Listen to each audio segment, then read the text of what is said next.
dilakukan konseling, sebaiknya kita ini mengisi anamnesis dahulu ya. Dengan adik siapa? Dina Lestari. Dina. Umur adik berapa? 21 tahun. 1. Pendidikan terakhir adik? Adik ini bekerja apa enggak? Iya. Alamat adik di mana? Jalan Kampai. Kampak ya. Iya. Sebelumnya adik di sini sudah pernah mengalami penyakit, operasi itu enggak pernah. Baik adik, sebelum kita melakukan konseling, di sini sebelumnya adik tujuannya ingin konseling pranikah ya. Baik, sebelum kita melakukan konseling, di sini ibu akan menjelaskan kesehatan reproduksi dan seksual bagi calon pengantin. Di sini ada bisa lihat ya, pernikahan akad janji nikah yang diucap atas nama Tuhan Yang Maha Esa yang merupakan awal dari kesempatan bagi calon pengantin untuk memberi ketenangan sakinah dengan mengembangkan hubungan atas dasar saling cinta dan kasih mawaddah warahmah ya. Pernikahan adalah awal terbentuk sebuah keluarga. Selanjutnya di sini ada bisa lihat juga hak reproduksi dan seksual. Memiliki hak yang sama dalam memutuskan kapan akan mempunyai anak, berapa jumlah anak dan jarak kelahiran. Yang kedua yaitu mendapatkan informasi yang lengkap tentang kesehatan reproduksi dan seksual serta efek samping obat-obatan, alat dan tindakan medis yang digunakan untuk mengatasi masalah kesehatan reproduksi dan seksual. Yaitu mendapatkan informasi yang mudah, lengkap, dan akurat tentang penyakit menular seksual agar perempuan dan laki-laki terlindungi dari infeksi menular seksual dan infeksi saluran reproduksi serta memahami upayanya pencegahan dan penularannya yang dapat berakibat buruk terhadap kesehatan reproduksi dan seksual bagi laki-laki, perempuan, dan keturunan. Baik, di sini pihak perempuan berhak mendapatkan pelayanan kesehatan reproduksi yang dibutuhkan yang mempunyai kesehatan dan selama dalam menjalani kehamilan. Hubungan suami istri didasari penghargaan terhadap pasangan masing-masing dilakukan dalam kondisi dan waktu yang diinginkan tanpa unsur pemaksaan, ancaman, dan kekerasan. Baik, di sini adik bisa lihat persiapan pranikah. Perlu kita ketahui untuk persiapan pranikah yaitu mempersiapkan fisik, pemeriksaan fisik, status kesehatan, tanda-tanda vital seperti suhu, bisa dilihat ya, suhu, nadi, frekuensi napas, tekanan darah, pemeriksaan darah rutin, pemeriksaan darah yang dianjurkan seperti golongan darah, gula darah sewaktu. Selanjutnya persiapan gizi. Peningkatan status gizi calon pengantin terutama perempuan melalui penanggulangan atau KIK atau kekurangan energi kronis dan anemia gizi beserta definisi asam folat. Selanjutnya di sini status imunisasi TT, pencegahan dan perlindungan diri yang aman terhadap penyakit tetanus dilakukan dengan pemberian 5 dosis imunisasi TT untuk mencapai kekebalan tubuh ya dek. Di sini juga penting untuk menjaga kebersihan organ reproduksi. Sebaiknya pakaian dalam diganti minimal 2 kali sehari, tidak menggunakan pakaian dalam yang ketat dan berbahaya non-spesifik. Terus membersihkan organ reproduksi luar dari depan ke belakang dengan menggunakan air bersih dan dikeringkan menggunakan handuk yang bersih dan atau tisu. Pakailah handuk yang tidak berbau dan tidak lembab ya dek. Di sini khusus perempuan tidak boleh terlalu sering menggunakan cairan pembilas vagina seperti sabun hangat tidak boleh ya dek. Jangan memakai pembalut tipis dalam waktu lama. Pergunakan pembalut ketika menstruasi itu dan diganti paling lama setiap 4 jam sekali ya dek. Setelah buang air Bagi perempuan yang sering keputihan berbau dan berwarna harap memeriksa diri ke petugas kesehatan. Misalnya ada yang mengalami ini, ada yang bisa datang ke rumah sakit atau ke puskesmas terdekat ya. Bagi laki-laki dianjurkan untuk terlebih dahulu sunat kesehatan ya. Selanjutnya di sini tindak kekerasan yang mengganggu pranikah. Bisa lihat di sini ya. Pranikah ideal dapat terjadi ketika perempuan dan laki-laki saling menghormati dan menghargai satu sama lain. Akan tetapi apabila hal di atas tidak terjadi, maka harus dihindari dalam pranikah. Yang pertama yaitu seperti kekerasan secara fisik, misalnya memukul, menendang, menampar, menjambak rambut, menyudut dengan rokok atau melukai bagian tubuh kita ya. Yang kedua, kekerasan secara psikis, misalnya menghina, mengeluarkan kata-kata yang tidak yang menyakiti hati kita, melarang istri mengunjungi saudara atau teman-temannya. Yang ketiga yaitu kekerasan seksual, misalnya memaksa dan menuntut berhubungan seksual. Yang keempat yaitu penelantaran, misal terjadi memberi nafkah istri atau melarang istri bekerja. Yang kelima yaitu ekspoliasi, misalnya memanfaatkan, yaitu memperdagangkan dan membudayakan orang ya. Selanjutnya di sini solusi mengatasi tindakan kekerasan. Ada bisa lihat di sini. Apabila hal terjadi, maka sebaiknya suami maupun istri berupa mencari solusi dengan terlebih dahulu dengan berdiam. Yang pertama yaitu mendatangi fasilitas kesehatan atau puskesmas atau rumah sakit yang terdekat untuk mengobati luka-luka yang dialami kekerasan.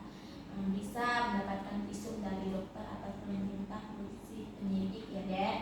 Yang kedua, menceritakan kejadian kepada keluarga, teman dekat atau kerabat. Yang ketiga, melaporkan ke polisi atau unit layanan perempuan dan anak UPPA ya. Selanjutnya, bentuk ketidaksetaraan gender dalam rumah tangga. Stereotipi pembelaan kepada perempuan atau laki-laki, misalnya laki-laki kuat, perempuan lemah, perempuan emosional, laki-laki rasional. Yang kedua, subordinasi atau yang diutamakan adalah laki-laki terlebih dahulu baru perempuan. Yang ketiga, marginalisasi atau perempuan ditempatkan sebagai orang yang tidak memiliki peran penting ya. Beban ganda, yaitu beban kerja atau perempuan lebih ramah dan lebih banyak, perempuan dituntut menjadi ibu rumah tangga sekaligus pencari nafkah keluarga ya dek. Selanjutnya di sini kita akan bahas konseling organ reproduksi perempuan. Seperti ada di sini ya, ovarium atau ovarium, indung telur atau organ yang terletak di kiri dan di kanan. Rahim di ujung saluran telur atau embria atau umbai-umbai dan terletak di rongga pinggul hidung telur berfungsi mengeluarkan sel telur atau ovum. Sebulan sekali indung telur kiri dan kanan secara bulan mengeluarkan sel telur. Sel telur adalah sel yang dihasilkan oleh indung telur yang dapat dibuahi sperma yang sehingga menjadi konsepsi atau pembuahan. Bila tidak dibuahi sel, telur akan itu keluar bersamaan darah saat menstruasi. Selanjutnya tuba fallopi atau saluran telur ya dek. Saluran telur ya ini saluran di kiri dan di kanan rahim yang berfungsi untuk dilalui oleh sel telur dari indung telur menuju rahim. Yang ketiga yaitu pembrea atau umbai-umbai. Di sini ada bisa lihat ya, dapat dianalogikan dengan jari tangan umbai-umbai ini berfungsi untuk menangkap sel telur yang dikeluarkan indung telur. Yang keempat, uterus atau rahim.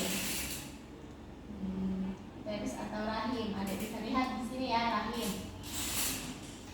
Merupakan tempat janin berkembang, bentuknya seperti buah pir dan beratnya normal antara 30 sampai 50 gram ya dek.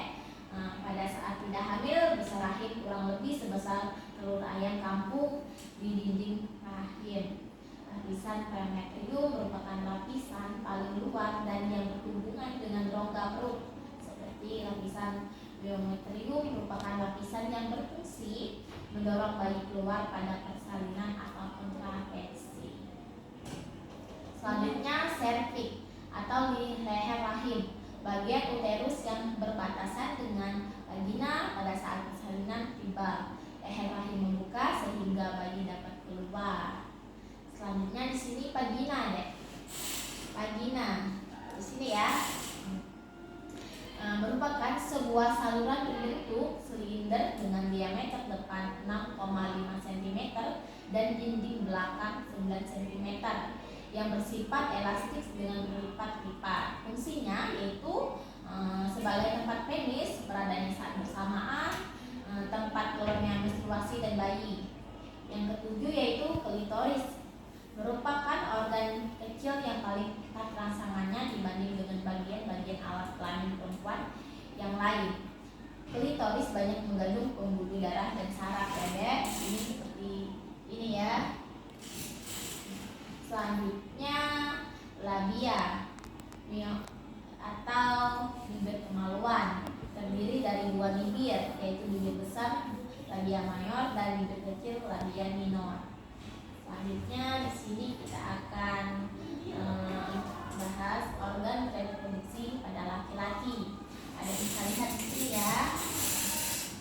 Testis atau buah zakar berjumlah 2 buah untuk memproduksi sperma setiap hari dengan bantuan testosteron. Testis berada dalam skrotum di luar rongga pembuluh karena pembentukan ya dek. Sperma membutuhkan suhu yang lebih rendah daripada suhu badan 36,7 Celcius. Sperma merupakan sel yang berbentuk seperti berudu atau cebong, berekor hasil dari testis yang dikeluarkan saat ejakulasi bersama cairan mani yang bila bertemu dengan sel telur yang matang akan terjadi pembuahan. Skrotum atau kantung buah zakar. Ada bisa lihat di sini juga. Di sini buah zakar, kantong kulit yang melindungi testis berwarna gelap dan berlipat-lipat. Skrotum adalah tempat yang bergantungan testis. Skrotum mengandung otot polos yang mengatur jarak testis ke dinding perut dengan maksud mengatur suhu testis agar relatif tepat ya. Selanjutnya di sini saluran sperma. Saluran yang menyalurkan sperma dari testis ke epididymis menuju ke uretra, lalu saluran kencing, prostastika atau vas deferens, panjangnya 4,5 cm dengan diameter 2, mm. Selanjutnya saluran ini muara dari epididymis, yaitu saluran-saluran yang lebih kecil dari vas deferens, bentuknya berkelok-kelok atau membentuk bangun seperti topi ya deh. Selanjutnya di sini prostat, ejakulasi seminal dan beberapa kelenjar lainnya seperti kelenjar-kelenjar yang menghasilkan cairan mani atau semen yang berguna untuk memberikan makan pada sperma ya. Yang kelima penis, yaitu penis di sini berfungsi sebagai alat sperma dan sebagai saluran untuk pengeluaran sperma dan air seni. Pada keadaan biasanya ukuran penis kecil, yaitu ketika terangsang secara seksual, darah banyak dipompa ke penis sehingga berubah menjadi tegang dan besar, disebut sebagai ekspresi ya deh. Selanjutnya kehamilan. Kehamilan yang ideal di sini ada bisa lihat adalah kehamilan yang direncanakan, yang diinginkan, dijaga perkembangan secara baik oleh orang tuanya.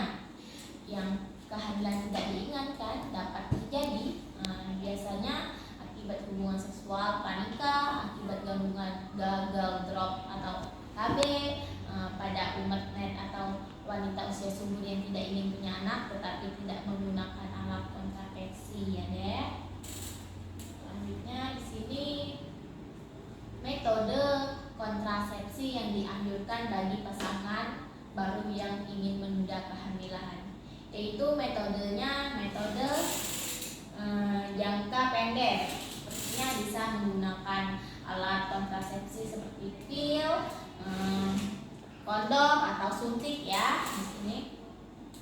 Selanjutnya di sini metode modern jangka panjang. Jadi alat kontrasepsi bisa menggunakan KDR atau UD atau alat kontrasepsi bawah kulit atau implan ya. Di sini metode alamiah bisa menggunakan pantang berkala, pengukuran suhu basal atau penilaian bentuk vagina ya Dek. Selanjutnya di sini kita akan melakukan proses kehamilan. Proses kehamilan yaitu sel telur yang matang dibuahi oleh sperma dalam saluran telur atau tuba Fallopi. Selanjutnya sel telur yang telah dibuahi sperma atau umbreo menempel di lapisan dalam dinding rahim. Dalam 120 hari pertama, embrio berkembang dan mengikuti tahapan kehidupan sel atau hayati. Selanjutnya yaitu memasuki usia kehamilan. Lebih lanjut, embrio berkembang mengikuti tahapan kehidupan inisial menjadi janin atau bayi. Kehamilan umumnya berakhir dengan persalinan setelah 228 hari atau 9 bulan 10 hari ya Dek. Selanjutnya di sini tanda-tanda kehamilan. Perlu kita ketahui tanda-tanda kehamilan yaitu untuk tes kehamilan positif atau tidaknya menggunakan tes PET, tidak mendapatkan menstruasi atau haid sebagaimana biasanya terjadi atau tidak menstruasi pada siklus haid bulan berikutnya. Yang ketiga yaitu timbul rasa mual, muntah dan pusing terutama pada pagi hari serta sering buang air kecil. Misalnya di sini tidak nafsu makan ya. Jadi bisa lihat kadang-kadang mengidam atau menginginkan makanan yang jarang atau tidak pernah kita makan. Pada usia kehamilan lebih lanjut dengan alat tertentu dapat terdengar pada detak jantung janin ya. Selanjutnya kita di sini cara menghitung usia kehamilan. Biasanya hari pertama hari terakhir itu 8 Juni 2009 ya Dek di sini. Diperiksa posisi hamil misalnya 14 Juli 2009. Umur kehamilannya antara waktu 8 Juni 2009 14 Juli 2009. Berarti 36 hari sekitar 5 minggu ya. Cara menentukan taksiran persalinan biasanya taksiran persalinan atau melahirkan harus diketahui hari pertama terakhir atau tanggal, bulan, dan tahun.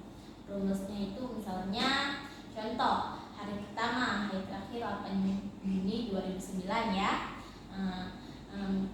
Bulannya misalnya 6 sampai 3, tahunnya 2009 tambah 1 berarti 2000 tahun itu berarti 2010. Jadi diperkirakan melahirkan pada tanggal 15 Maret 2010 ya Dek.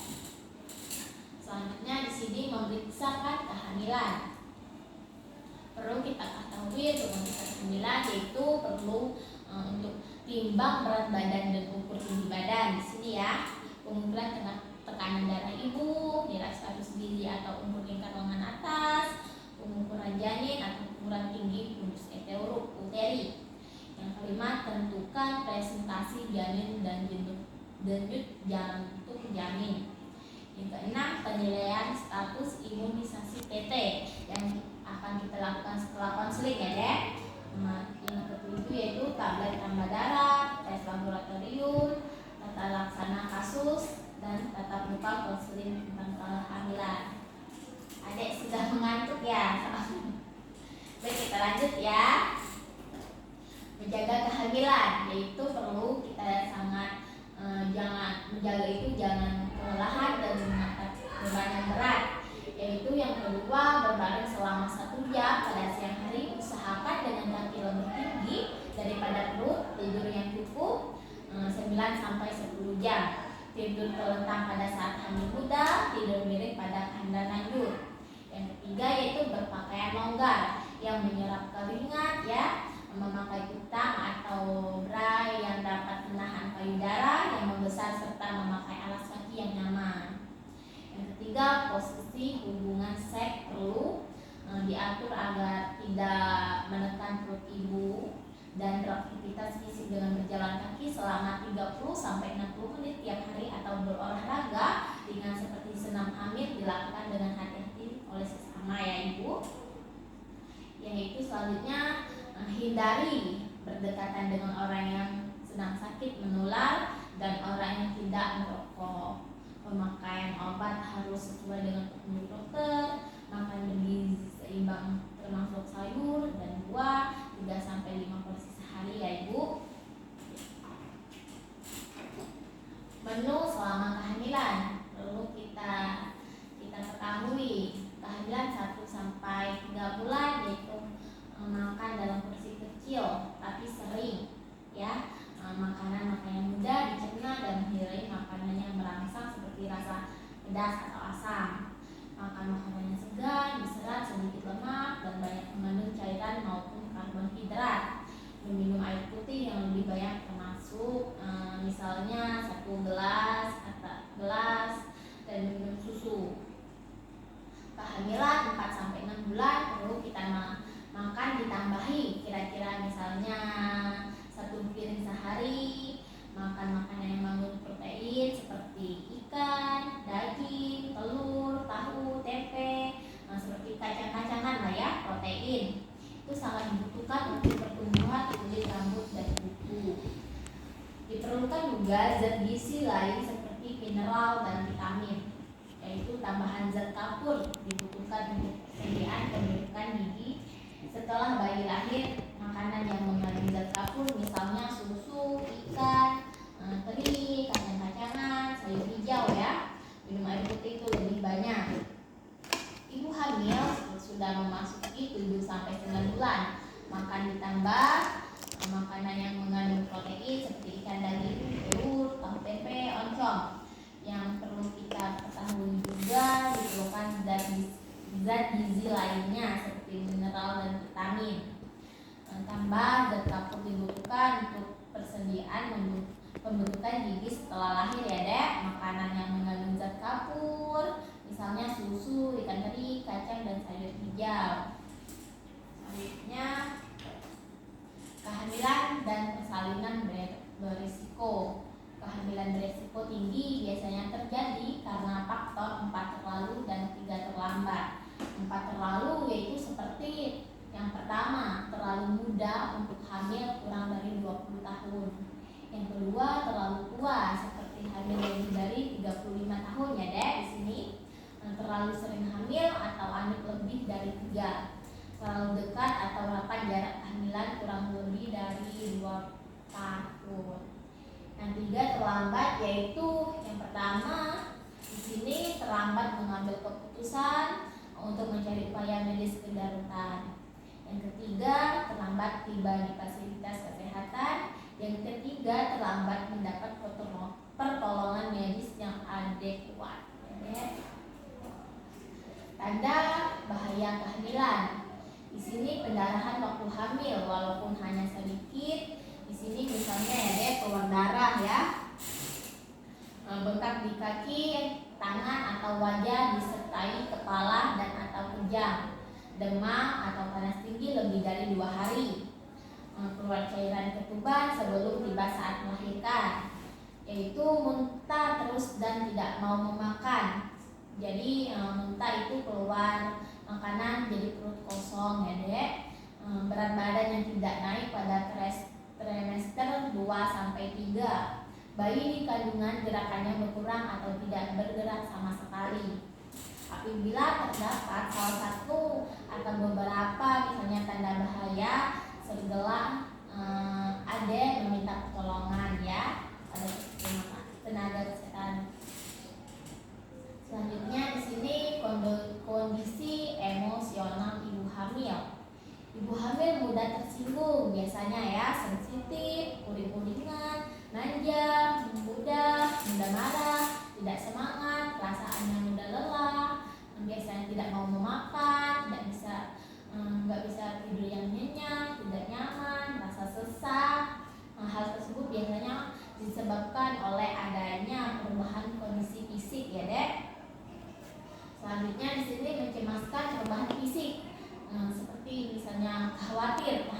perkembangan bayinya dalam rahim, khawatir bila bayinya meninggal atau cacat. Merasa belum siap pada waktu mengidam, menginginkan makanan yang mudah dicari atau pada musimnya sehingga sulit didapatkan. Hal tersebut semata-mata karena ingin diperhatikan keluarga dan suami, yaitu step relaksasi ibu hamil. Ibu dapat melakukan relaksasi sederhana sehingga menimbulkan perasaan nyaman. Relaksasi dilakukan 1 kali dalam sehari selama 20 menit ya dek. Itu sangat penting. Ketika ibu merasa, misalnya rasa santai, ajarkan untuk menyenangkan pikiran atau meminta si ibu membayangkan dirinya berada di sebuah tempat yang nyaman, tempat yang pernah dikenalnya dan disukainya. Misalnya merasa sedang berada di pantai yang tenang atau mendengarkan musik yang lembut dan syahdu ya ibu.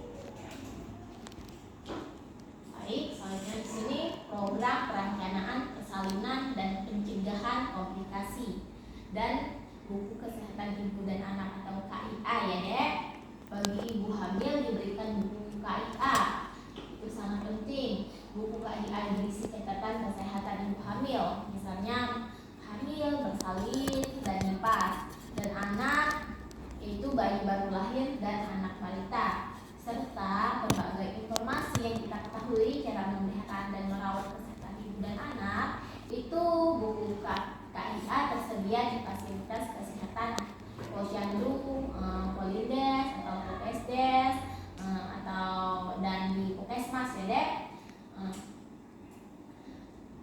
Tujuan dari PAK ini adalah terdata sasaran ibu hamil dan terpasang stiker PAK di rumah ibu hamil agar diketahui lokasi tempat tinggal ibu hamil, identitas dengan ibu hamil, tafsiran persalinan, penolongan persalinan, penyakit persalinan, fasilitas tempat persalinan atau calon donor. Selanjutnya tanda-tanda ibu melahirkan, yaitu perut merasa mula secara teratur, mulasnya sering dan lama, keluar lendir bercampur darah dari jalan lahir ya dek, keluar air ketuban dari jalan lahir, biasanya lahir 12 jam sejak mulas teratur yang pertama. Selanjutnya di sini persalinan ditolong petugas kesehatan. Bisa lihat juga ya. Tenaga kesehatan merupakan orang yang sudah terampil dalam membantu persalinan sehingga keselamatan ibu dan bayi lebih terjamin. Apabila terdapat misalnya kelainan akan cepat diketahui dengan segera dapat ditolong atau dirujuk ke puskesmas terdekat ya dek. Persalinan yang ditolong oleh tenaga kesehatan menggunakan peralatan yang aman, bersih dan steril sehingga mencegah terjadinya dan bahayanya kesehatan lainnya. Baik, selanjutnya di sini perawatan pasca persalinan. Melakukan perawatan tali pusar dengan kasa bersih, kering dan steril setiap hari sampai tali pusar lepas. Anda bisa lihat di sini ya. Pemberian imunisasi hepatitis B atau BCG dan polio bagi bayi. Memeriksa kesehatan ibu dan bayi baru lahir pada tenaga kesehatan minimal 4 kali dalam bulan pertama. Sesudah melahirkan meminum 1 kapsul vitamin A merah segera setelah melahirkan dan 1 lagi setelah 24 jam ya dek. Segera melaporkan kelahiran kepada kader desa Wisman atau posyandu. Dianjurkan untuk menggunakan kontrasepsi setelah melahirkan dan bertujuan untuk mencegah terjadinya kehamilan yang tidak diinginkan ya. Baik, selanjutnya di sini inisiasi menyusu dini dan ASI eksklusif. IMD, inisiasi menyusui dini, yaitu bayi mulai disusui segera setelah melahirkan tanpa dibersihkan terlebih dahulu. Biarkan bayi mencari dan menghisap puting susu walaupun ASI belum keluar. Hal ini untuk berfungsi menjaga kedekatan psikologis antara ibu dan bayi dan mencegah terbuangnya air susu ibu pertama atau kolestrum ya dek. Pemberian ASI biasanya secara eksklusif adalah bayi hanya diberikan ASI saja tanpa tanpa tambahan makanan yang diberikan selama 6 bulan ya. Pemberian ASI dianjurkan tetap diberikan sampai usia 2 tahun. Selanjutnya di sini manfaat pemberian ASI. Mengandung zat gizi yang bernilai sangat tinggi baik dalam jumlah maupun mutu yang diperlukan untuk pertumbuhan serta perkembangan bayi dan anak, termasuk dalam membentuk imun pada tubuh bayi. Dapat membantu pertumbuhan gigi dan membentuk rahang secara sempurna, mudah dicerna dan diserap oleh tubuh bayi, mempunyai suhu yang sesuai untuk bayi dan anak serta selalu bersih dan segar. Bagi ibu, pemberian ASI membantu mengencangkan rahim yang berarti akan mengurangi pendarahan ya dek. Atau ASI eksplisit dapat mencegah kehamilan. Di sini apakah adik sudah mengerti? Baik, kita lanjut ya.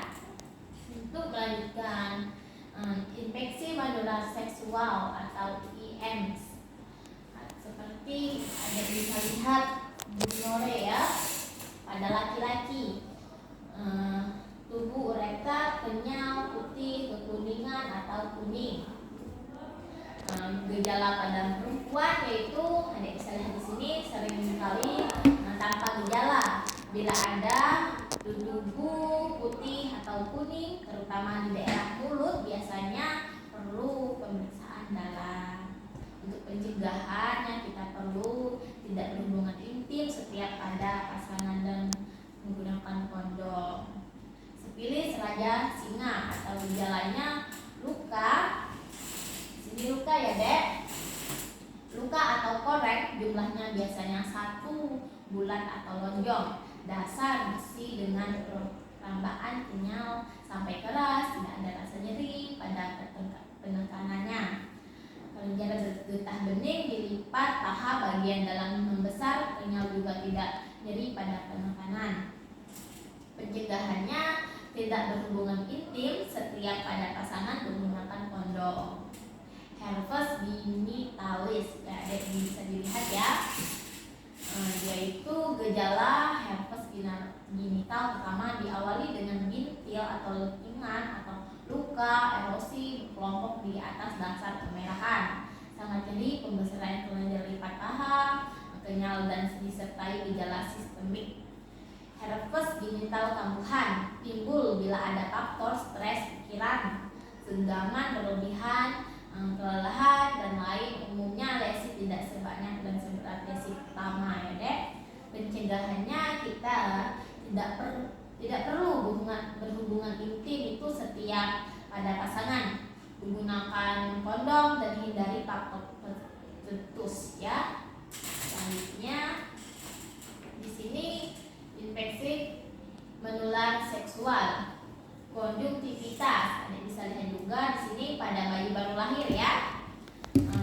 Gejalanya mata sembab, kemerahan murni atau bilateral dengan ada tubuh mata gigi dengan anak yang tidak terlalu banyak.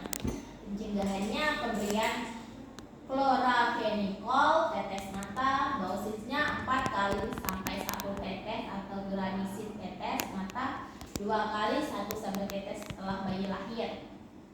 Konjungtiva gonorrhoeae pada bayi baru lahir, gejalanya itu mata sembab juga dengan kemerahan, dengan ada di tubuh mata yang bernanah. Pencegahannya sama, pemberian chloraphenicol tetes mata, dosisnya 4 kali 1 tetes atau granisin tetes mata 2 kali sampai 1 tetes setelah bayi lahir ya dek.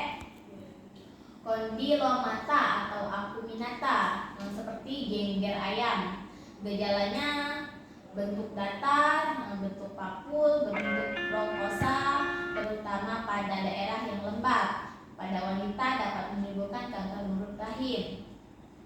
Pencegahannya tidak berhubungan intim setelah pada pasangan menggunakan kondom dan jaga kebersihan alat kelamin.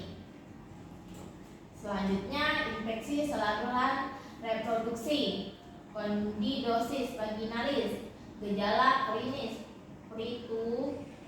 pruritus ulpas, artinya inflamasi pada introitus dan labia.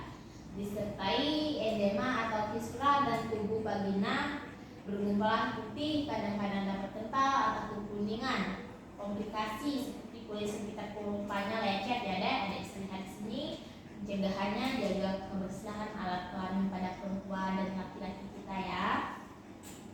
Selanjutnya di sini vaginosis bakterial, yaitu masa inkubasi beberapa hari sampai 4 minggu. Gejala klinis, vagina berbau amis terutama setelah sakbama dan tubuh vagina tidak teratur, homogen, putih, keabu-abuan, melekat pada dinding vagina dan tidak ada tanda inflamasi.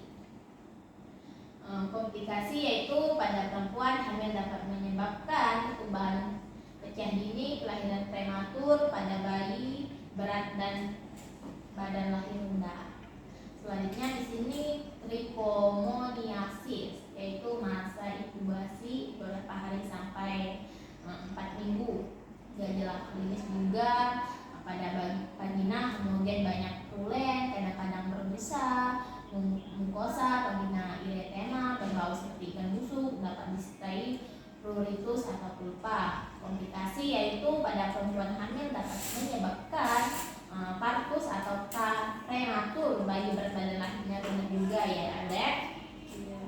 Selanjutnya HIV dan AIDS. Kuman atau immunodeficiency virus merupakan kuman atau virus penyebabnya AIDS. AIDS yaitu adalah kumpulan gejala penyakit akibat menurunnya kekebalan tubuh yang didapatkan dari infeksi atau HIV ya dek. Selanjutnya di sini penularan HIV dan AIDS.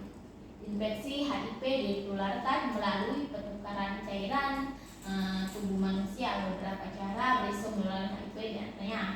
Ini yang pertama yaitu hubungan seksual yang tidak aman pada saat berhubungan seks tanpa kondom. HIV dapat menular dari darah yang terinfeksi, air mani atau cairan vagina ke aliran darah pasangannya, atau melalui selaput mukosa yang berada di bagian dalam vagina atau penis atau dubur ya ibu. Yang kedua yaitu HIV dapat menular melalui transfusi darah yang mengandung HIV atau melalui alat suntik atau alat tindakan medis yang lain yang tercemar HIV ya dek. Yang ketiga yaitu selain dari jarum suntik, para pengguna narkoba biasanya menggunakan suntik bergantian, juga berisiko sangat tertularnya HIV. Yang keempat yaitu HIV menular dari ibu ke bayi pada saat kehamilan, biasanya persalinan dan ketika menyusui, mother to child transmission. Selanjutnya di sini HIV tidak menular melalui seperti makanan, minum bersama, memakai peralatan makan atau minum mereka.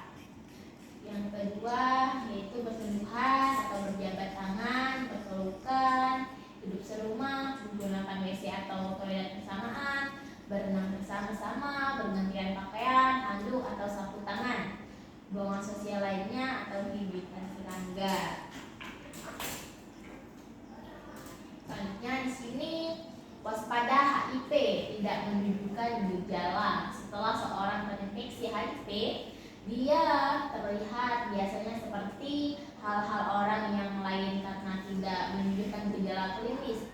Tetapi orang tersebut bisa menularkan virus HIV melalui penurunan cairan tubuh atau darah, sperma, cairan vagina dan ASI ya dek. Hal ini bisa terjadi selama 5-10 tahun. Setelah itu orang tersebut menunjukkan kumpulan gejala akibat menurunnya sistem kekebalan tubuh setelah terinfeksi HIV ya. Baik, selanjutnya cegah HIV dan AIDS. Adik bisa lihat di sini, saling setia masing-masing pada pasangan dan tidak melakukan hubungan seksual dengan orang lain. Kondom jika terjadi tidak bisa setia, gunakan kondom secara benar setiap kali berhubungan dengan seks dengan siapapun ya dek. Hindari penggunaan narkoba suntik. Biasanya menggunakan jarum bergantian berisiko menular HIV dalam jarum yang tercemar darah. Namun apapun bentuknya, hindarilah narkoba karena hanya akan merugi diri sendiri. Penggunaan alat-alat yang steril, jangan gunakan jarum, alat suntik atau alat peluka atau alat penembus, kulit nyat atau tindik seperti tato secara bergantian. Penularannya akan lebih mudah terjadi melalui darah ya dek. Selanjutnya di sini kanker pada perempuan, kanker leher, kanker leher rahim seperti misalnya cervix merupakan kanker membunuh perempuan nomor 2 di dunia setelah kanker payudara ya. Di Indonesia kanker rahim bahkan menduduki peringkat pertama pembunuhan perempuan. Kanker leher rahim maupun kanker payudara sudah masuk ke stadium lanjut, sering menyebabkan kematian dalam jangka waktu relatif atau cepat ya. Oleh karena itu sangat penting untuk mendeteksi kanker sejak dini. Baik, di sini deteksi dini kanker leher rahim. Di sini deteksi dini kanker rahim dapat dilakukan dengan seperti pemeriksaan pap smear ya dek, atau tes IPA, infeksi seksual dengan asam cuka. Yaitu deteksi dini kanker rahim dianjurkan untuk perempuan usia 30 sampai 50 tahun yang sudah berhubungan seksual dan dapat dilakukan 5 tahun sekali. Deteksi dini kanker rahim dapat dilakukan di dokter atau bidan, puskesmas atau rumah sakit. Pada stadium awal umumnya kanker rahim tidak memiliki gejala ya. Pada stadium lanjut gejala antaranya perlu kita ketahui, sepertinya pendarahan pasca seksderma, pendarahan tidak normal dari pagi mulai bercak-bercak hingga mengumpal seperti bau busuk ya. Selanjutnya keputihan berbau busuk, nyeri pinggang saat buang air dan buang air besar. Baik, di sini kita akan deteksi dini kanker payudara atau sadari.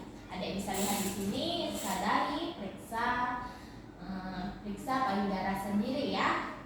Langkah yang pertama, mulai dengan melihat payudara Anda dicermin dengan posisi pundak tegak dan kedua tangannya di pinggang ya dek. Adik bisa lihat payudara dari ukuran bentuk dan warna yang biasanya Anda ketahui, yang adik bisa ketahui payudara dengan berbentuk sempurna tanpa perubahan bentuk pembengkakan.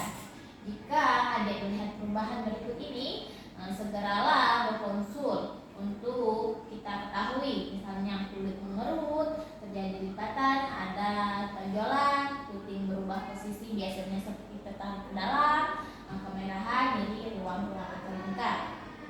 Langkah kedua, sekarang angkat tangan adik dan amati jika ada perubahan yang telah disebut pada langkah pertama. Ini ya dek, saat Anda bercermin, adik cermati apakah ada cairan yang keluar dari kedua puting, baik itu cairan bening seperti susu berwarna kuning atau bercampur darah. Langkah yang keempat di sini yaitu rasakan payudara dengan cara berbaring, gunakan tangan untuk merasakan payudara kiri, begitu sebaliknya. Gunakan pijatan pelan namun mantap tapi bukan keras ya, dengan 3 ujung telunjuk, tengah dan jari manis. Jaga posisi ujung jari datar terhadap permukaan payudara, gunakan gerak memutar sekali putaran mencakup seperempat bagi payudara ya dek. Buatlah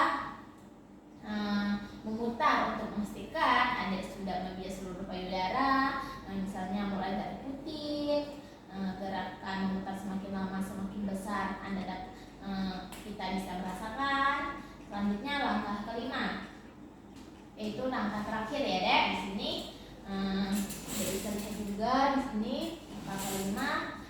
Biasanya rasakan payudara adik saat adik berdiri atau duduk atau saat adik mandi, karena bagi sebagian perempuan mereka merasa lebih mudah memijat kulit payudara dalam keadaan basah dan licin. Selanjutnya di sini kehidupan seksual suami dan istri ya. Yang pertama yaitu seksual dapat dipengaruhi oleh faktor fisik dan psikis. Kalau kedua faktor ini baik, fungsi seksual juga baik. Yang kedua, faktor fisik antara lain ada tidaknya penyakit, pola hidup atau sedang dalam pengobatan tertentu. Yang ketiga yaitu faktor psikis antara lain ada tindakannya stres, kejenuhan, serta suasana hubungan yang harmonis. Yang keempat, gangguan kehidupan seksual dapat terjadi pada suami atau laki-laki ataupun istri perempuan. Komunikasikan apa yang akan menjadi kebutuhan seksual dari masing-masing pihak agar kedua belah pihak sama-sama puas ya dek. Di sini adek yang ingin ditanyakan. Baik, kita lanjut ya. Untuk gangguan seksual pada perempuan dan laki-laki. Gangguan seksual pada perempuan, gangguan dorongan seksual, misalnya dorongan seksual hipoaktif atau frigid atau hiperaktif atau nymphomania. Gangguan balita seksual yaitu vagina yang berpeluang mengeluarkan cairan meskipun sudah dalam keadaan yang cukup terangsang. Biasanya rasa sakit atau tidak nyaman di kelamin dan sakitnya setiap kali berhubungan seksual ya dek. Tidak bisa atau sulit untuk mencapai organisme saat berhubungan seksual. Gangguan seksual pada laki-laki yaitu dorongan seksual, misalnya dorongan seksual hipoaktif seperti tadi, FIV atau hiperaktif nymphomania. Difungsikan ereksi atau impotensi. Hal ini dapat disebabkan oleh faktor fisik, misalnya karena menderita diabetes mellitus atau faktor psikis, misalnya karena stres. Yang ketiga yaitu gangguan ejakulasi, yaitu ejakulasi dini atau justru ejakulasi yang terhambat. Gangguan organisme yaitu tidak bisa merasakan organisme. Selanjutnya di sini mencegah gangguan seksual. Selalu ingat bahwa kehidupan seksual adalah memiliki bersama dan dibina bersama pasangan. Bersikap dan bicara secara terbuka apa adanya, masing-masing pasangan berhak tahu mana hal yang suka yang tidak disuka ya. Jaga kesehatan tubuh dan jiwa dengan gaya hidup yang sehat, misalnya tidak merokok, stres, tidur yang cukup, pola makan dan bergizi seimbang dan berolahraga secara teratur. Jangan tergoda deh untuk menggunakan obat atau ramuan yang tidak jelas isi dan indikasinya ya. Jagalah keseimbangan antara kesibukan dan rekreasi. Selalu usahakan untuk memiliki waktu khusus hanya berduaan sama pasangan atau calon adik ya. Jangan melakukan hubungan seksual hanya sebagai hal yang rutin untuk menghindari kejenuhan komunikasi dengan pasangan masing-masing sesuai kebutuhan. Baik, sudah selesai konsultasinya. Di sini apakah ada yang ingin ditanyakan lagi? Baik. Di sini sudah selesai konsultasinya. Jika adik tidak ingin lagi ditanyakan, di sini saya mengucapkan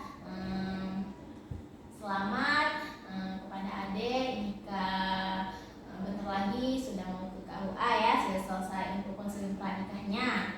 Baik, kalau sudah tidak ada pertanyaan, mari saya antar. Adik, di sini saya sudah selesai untuk menyiapkan alatnya. Di sini terlebih dahulu kita akan memeriksa berat badan adik dan tinggi badan adik ya. Mari adik ini tangannya.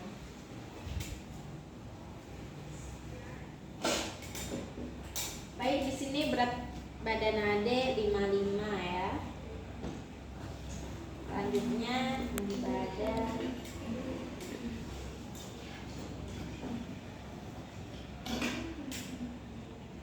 155 ya dek. Mari duduk.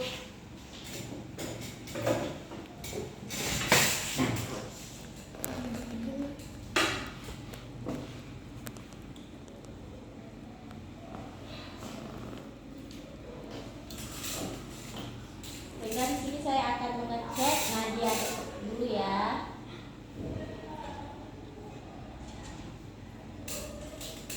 Baik, Nadia dek 90 kali per menit. Langkah juga nih. Baik adik, di sini saya akan mengecek nadi dulu ya.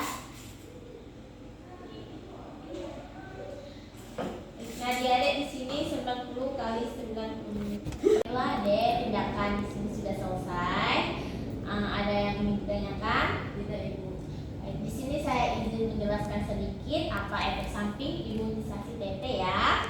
Biasanya hanyalah terjadi gejala-gejala ringan seperti nyeri, kemerahan, dan pembengkakan pada tempat suntikan yang di situ ya.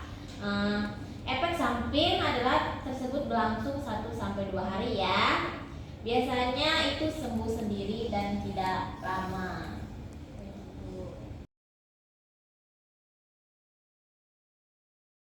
Di sini selanjutnya kita akan memeriksa tensi suhu kepada adik ya. Izin saya untuk mengambil alatnya.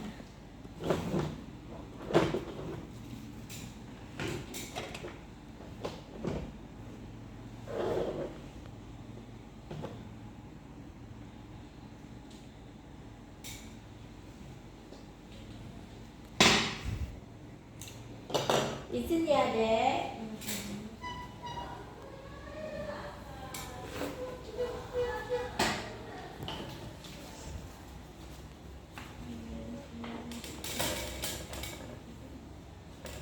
Ulang deh. Baiklah adik, selanjutnya kita di sini akan melakukan lila kepada adik ya.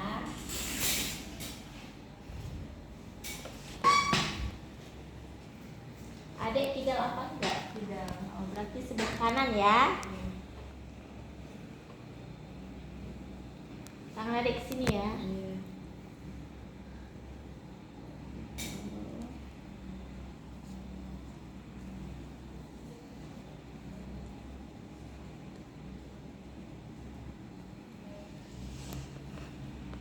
Baik, lila adik di sini 29 berarti normal ya, adik tidak mengalami kick ya. Baiklah adik, selanjutnya kita akan melakukan suntik TT. Apakah adik bersedia? Izin ya, saya untuk mencuci tangan terlebih dahulu dan untuk menyiapkan alatnya ya. Pertama-tama telapak tangan, yang kedua punggung tangan, yang ketiga sela-sela jari, yang keempat mengunci gerakan, yang kelima ibu jari, yang keenam jari-jari kuku, selanjutnya siku sampai selesai.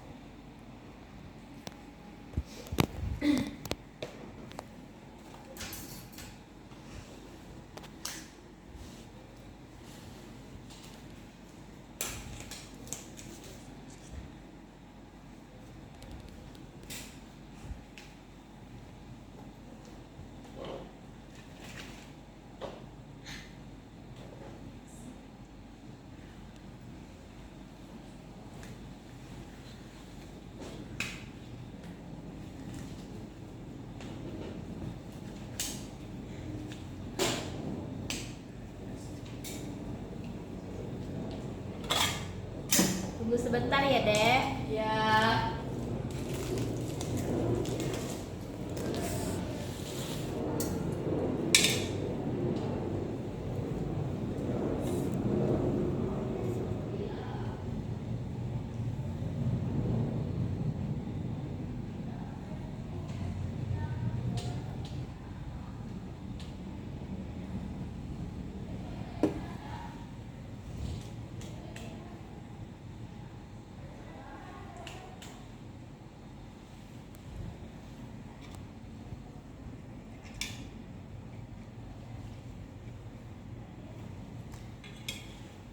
Baik adek, di sini kita akan melakukan suntik TT. Di sini dosisnya saya akan memberi 0,5 ya.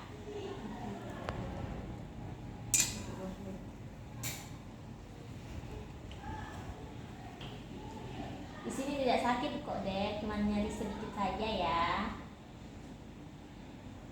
Izin ya dek, tarik nafas ya. Saya aspirasi dulu ya. Oke, nggak ada darah ya dek. Tahan ya dek. Sakit nggak? Enggak. Oke, pinter. Adek boleh tahan ini ya, tapi nggak boleh ditekan.